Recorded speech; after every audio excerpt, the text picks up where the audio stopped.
Kryetari i Partisë Demokratike Sali Berisha ka komentuar protestën e fundit të opozitës duke e cilësuar atë si një nga më të rëndësishmet e zhvilluara deri më tani dhe duke i quajtur pjesëmarrësit ambasadorët më të shkëlqyer në kauzën opozitare. Sipas tij, protesta tregon se pakënaqësia qytetare ndaj qeverisë është në rritje dhe se aksioni opozitar po fiton mbështetje të gjerë. Sot ndjehem më i motivuar se kurrë për protestë. Dhe se më nderojnë me targetimin që bën Edi Rama, ky frikacak i ult, ky kriminal ordiner, që një herë nxjerr një bandit në atentat për të festuar praninë e liderit europian në një atentat ndaj meje. Njëri tjetër urdhron një kriminal në timon për të drejtuar topin e ujit, por ta di mirë se Edi Rama nuk ka shpëtim. Çfarë do që të përdor, ai do marr atë që meriton, do shkoj bashkë me lubin e tij dhe lindat e tij bashkë hajdute, do shkoj atje ku e kanë vendin. Berisha vuri në shënjesër dhe ambasadorin e Bashkimit Evropian në Tiranë Silvio Gonzato, sipas tij shefi i delegacionit të BE-s është unifikuar totalisht me Ramën dhe sillet si të ishte ambasadori i tij.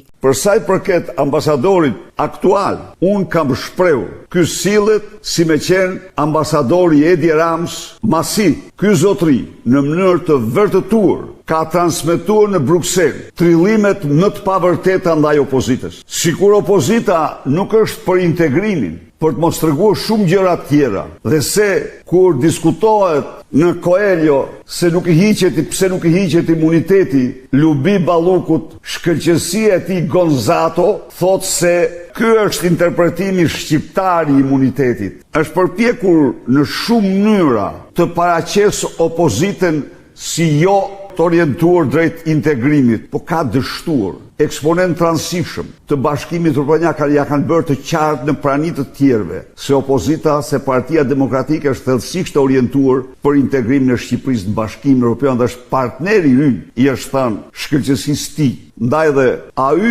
ka bërë zgjedhjen e vet, është unifikuar komplet me Edi Ramën dhe sa herë unë thoja ndonjë të vërtet, bashkë me ndonjë lobiste tjetër të tij në Komisionin Evropian, lëshojnë deklarata, por unë absolutisht shqiptarëve dhe partnerëve europian do të them të vërtetën dhe vetëm të vërtetën. Berisha ngre akuza edhe ndaj drejtuesit të policisë së shtetit dhe kryeministrit, të cilët sipas kryedemokratit nga frika urdhërojnë dhunë ndaj protestuesve paqësor.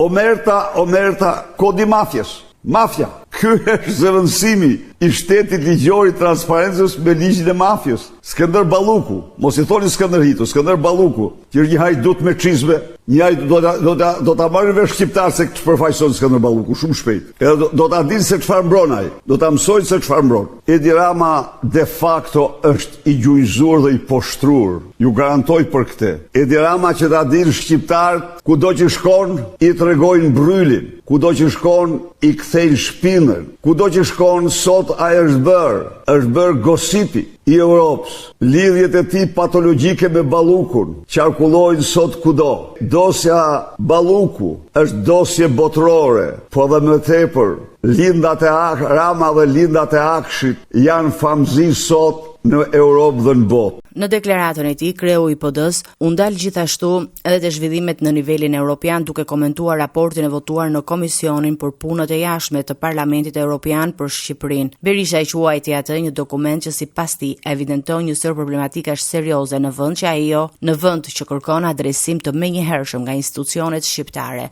Një mori të pafund me problemesh që ekzistojnë dhe bën thirrje të adresohen. Përndryshe, mos adresimi i tyre ka pastaj raport tjetër në të cilën i thuhet të ndërpriten të gjitha bashkëpunimin me Shqipërinë dhe unë ju them që është konsideruar. Edi Rams i është thënë se një variant është të xhbëjmë të gjithë procesin e integrimit që nga fillimi me Shqipërinë. Por ky variant është rezervë, nuk është vu menjëherë në lëvizje. Është vend ky raport i cili përfaqëson Parlamentin Evropian.